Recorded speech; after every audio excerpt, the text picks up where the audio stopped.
Okay everybody, so it's been a little while since I've done an update video. I wanted to start here in my lean-to. Gonna do a few things on this video. Um, Give just kind of a quick synopsis. Just kind of a thank you for having 1,000 subscribers. Um, General kind of idea of what I keep around the house just in the hoard, so to speak, is what a lot of mower folks call it, just parts wise and whatnot. Don't really keep a lot of stuff around compared to a lot of other people, but I'll let you know what I keep. And then finally, just kind of a sales update as everything's going here. I could probably start off with the quick sales update. So I am down to, if you have followed my channel, I started with around 40 some odd push mowers. They all went around May, and then I had around 100 or so random, around 80 or so just kind of corded, cordless weed eaters, chainsaws, pole saws, etc., etc. Just hedge trimmers, um, things like that. So I'm down to this now. It's been averaging maybe 1 to 2 sales a week of what I have left. I'm down to just like pretty much everything in this box. As you see, I'm selling for about $15 a piece, from the Black & Decker 14-inch corded weed eaters to the Homelight 13-inch corded weed eater, and then I've got about 8 corded hedge trimmers left. Those actually have picked up sales a little bit now that the summer is kind of going on and bushes are growing and need to be trimmed back. So all in all, the Hyper Tough lot I got, probably make $100 on it.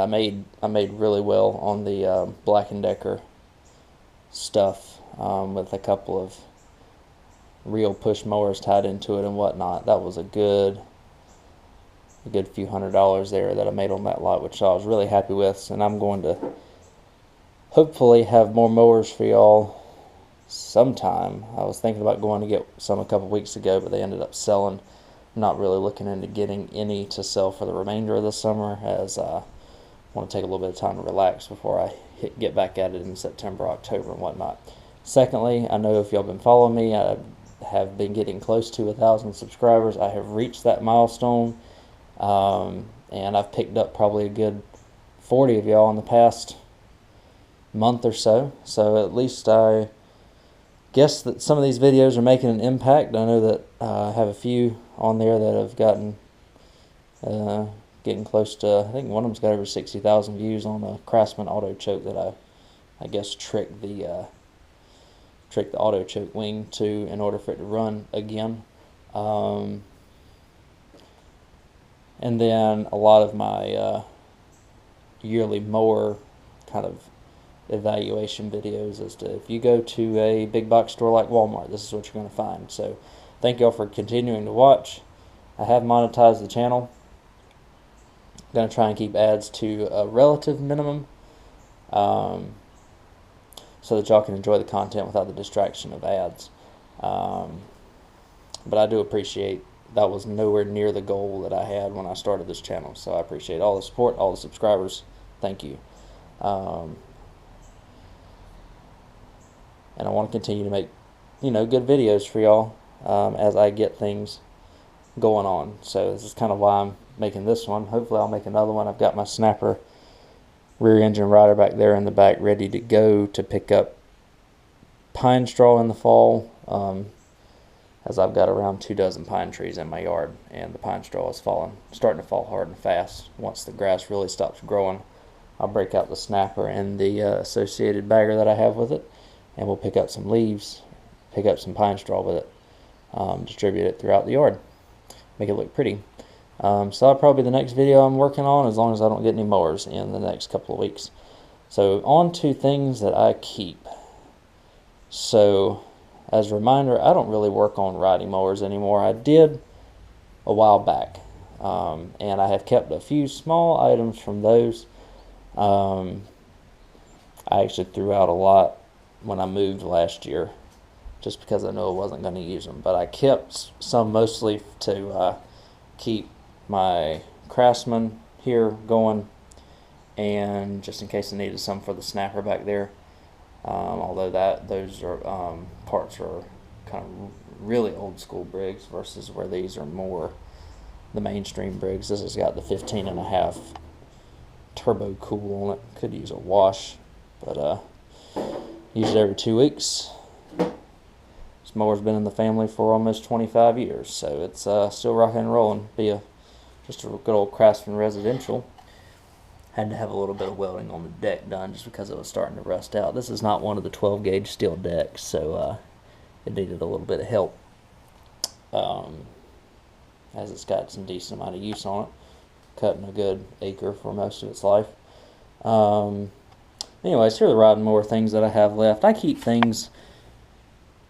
I kept a couple of carburetors and like an air filter cleaner and intake tubes and whatnot, just in case I decided to work on riders again. But again, they take up a lot of space. I like to keep my stuff stored, locked up, just to make the yard and the house and everything look clean around here, since I do live on a main street, like an ignition switch and stuff like that. So that's all I've got left of the riding mower stuff.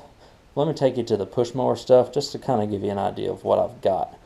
So in terms of push mower items, I kind of have it divided somewhat. I kind of got a little bit of surprise whenever I brought down the boxes that I haven't brought down in about a year. But I did a lot of cleaning out before I left my other house.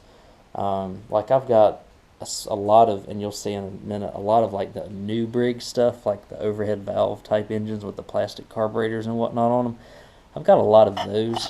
And like gas cans and stuff, like, or gas tanks. I save every single one of those. That is good. You never know when you might need one of them, as well as gas caps. You never want to throw away gas caps, as long as they're good as well. I've got a couple of heads here, self-propel mower belts that you can usually finagle onto a mower if the self-propel works. What is in this box? I got a Tecumseh intake tube. So like intake tubes, they're good to keep. You never know when you might need one of them, or get, a trashy mower that may just need a few parts, and you can throw it on there and make a couple bucks off of it. Exhaust. This is a complete engine, actually, without the base plate on them. As y'all know, the base plates are really bad about cracking on those new Briggs overhead valves. So I have a complete engine here. I don't know if it's got the cylinder in it still or not.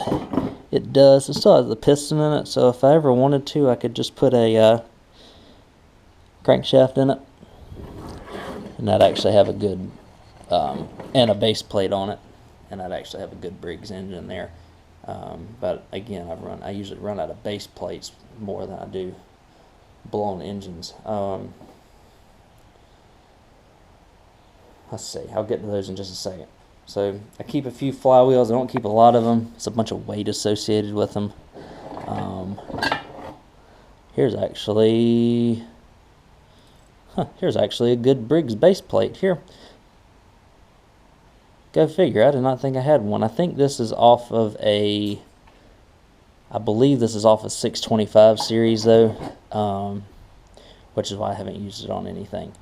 I can actually confirm right here. See, sometimes the things you find when making videos, right?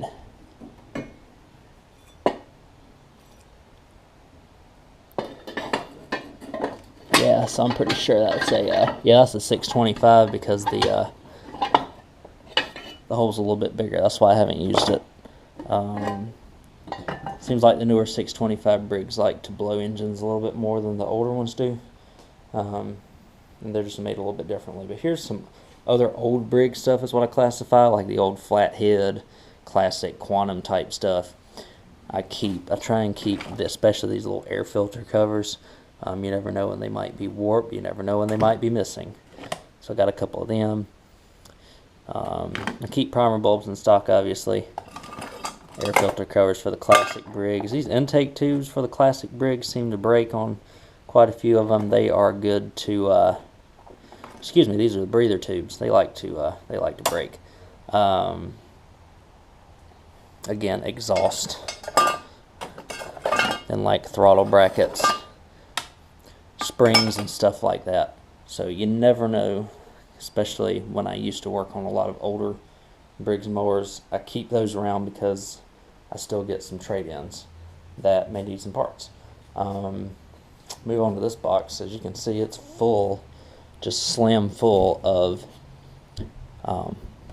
pull ropes, engine covers, things like that. Could honestly probably sell quite a few of these, but you can see you got like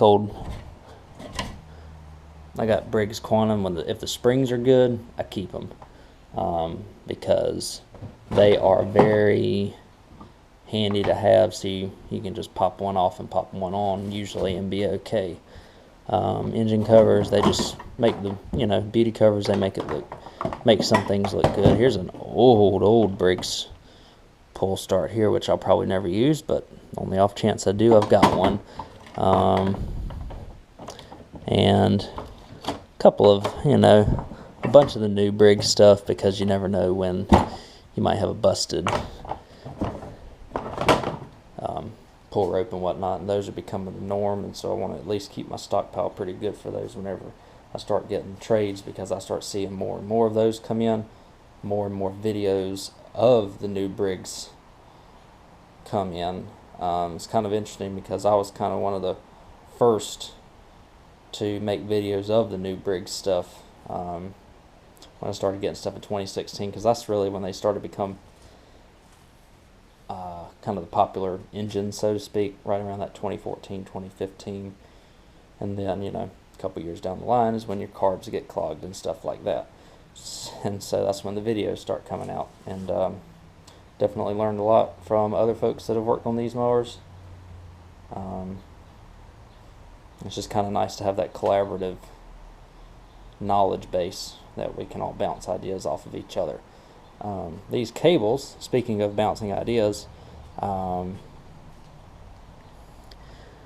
try and keep as many good cables as I can. I've got them in this box, and I was surprised. I didn't realize I had this many mower blades and this many mower adapters in here, as well as all these handles. So that's kind of a nice surprise, so to speak. Although I have bought quite a few blades, I basically have a lifetime supply of push mower blades, so I don't have to worry about that. But again, on older mowers, I can use these instead of using a new blade. I wish I'd have known that earlier, but just kind of gathering it, and just kind of wanted to show y'all. Wheel assemblies, especially the common ones, they sometimes break, and you just slap another one on and throw a wheel on it, call it a day. I have throttle assemblies, self-propel cables and stuff like that. And like I said, speaking of kind of collaboration on YouTube between other folks that work on mowers and stuff, I saw Double Wide 6, if you all follow him, a while back did a mechanics wire fix for one of these safety cables. And what I had originally been using was just a zip tie. I was taking the cables off and using a zip tie. What I'm going to try to do, if I get the opportunity with trade-ins next year, is I'm going to take one of these cables here, and I'm going to run mechanics wire through it. I bought some a while back, and we'll see what happens. If I can get it to successfully, do a safety switch for a push mower. I think I should be able to. It looked pretty easy. And thank you, Double Wide 6, if you watch this. It's a great pointer. Moving on, I've got, I guess, a few other riding mower things. Here's a gas tank. I think I've got a couple of these Craftsman gas tanks for that. The one on there is actually slightly cracked. I just keep it under half full, and it doesn't leak, and it cuts my yard just fine. Just put a little gas in at the end. Side discharge chutes. Keep every single one of them you can get, because you never know when you might need one. Along with the springs, which is kind of down here. This is a little bit of a mess. I have a couple of other riding mower parts in here. This is mostly wheels and small tires. You never know when you might need a wheel. You have a cracked wheel. get a lot of those, quite a few of those new mowers that have wheels on them. I've also started accumulating, these are those items, the kind of the grass guard that goes on the back of push mowers. I sometimes have some missing from new mowers. I'd like to at least put one on it just for safety purposes whenever I sell them, and so I've started accumulating those. Those are great to have.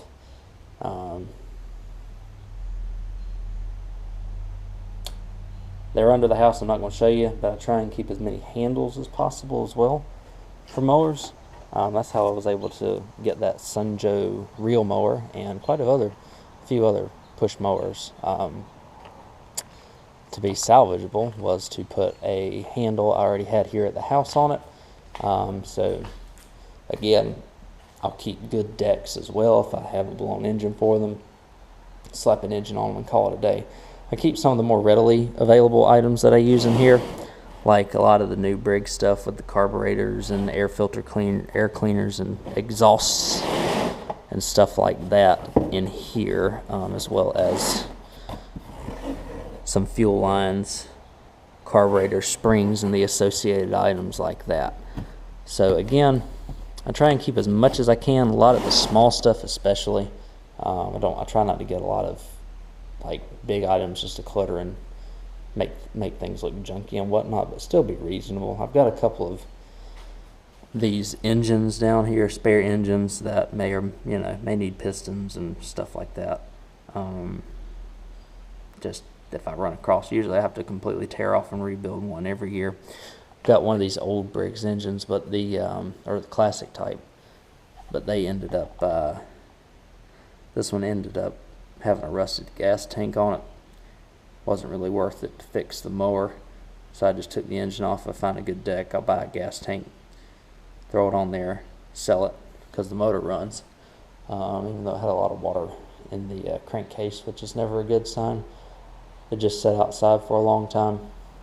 Again, I'll walk over here, mechanics wire. I'm going to try that to sub if I have a rusted out cable or anything like that. I'm almost gotten to where I need to restock, but I've got pull rope here.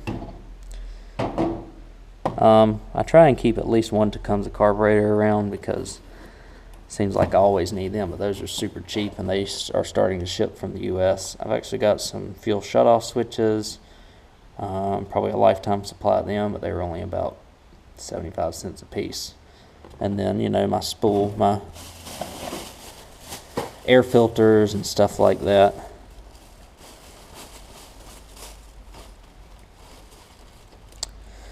Carb diaphragms for those classic type Briggs engines. You never know when you might need one.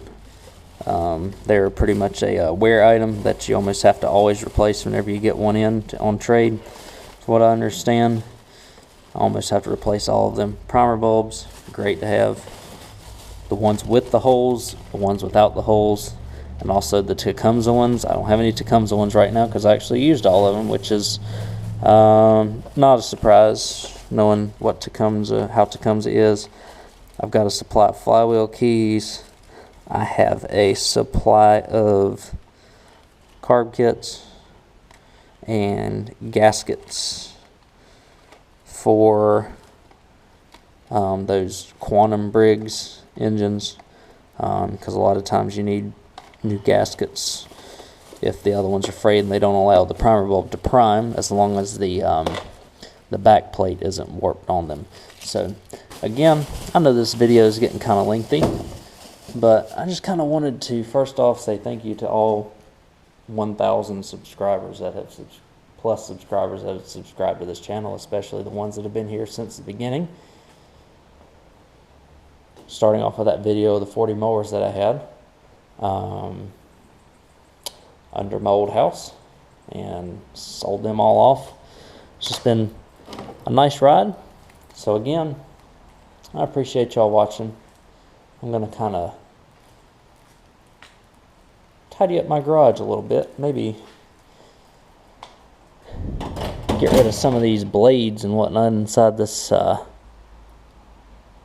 cabinet here. Although it's nice to have new blades. Those are great find. If you haven't been watching my channel, I got all those at a Habitat Restore, believe it or not, for $5 a piece. So pretty much a lifetime supply of push mower blades.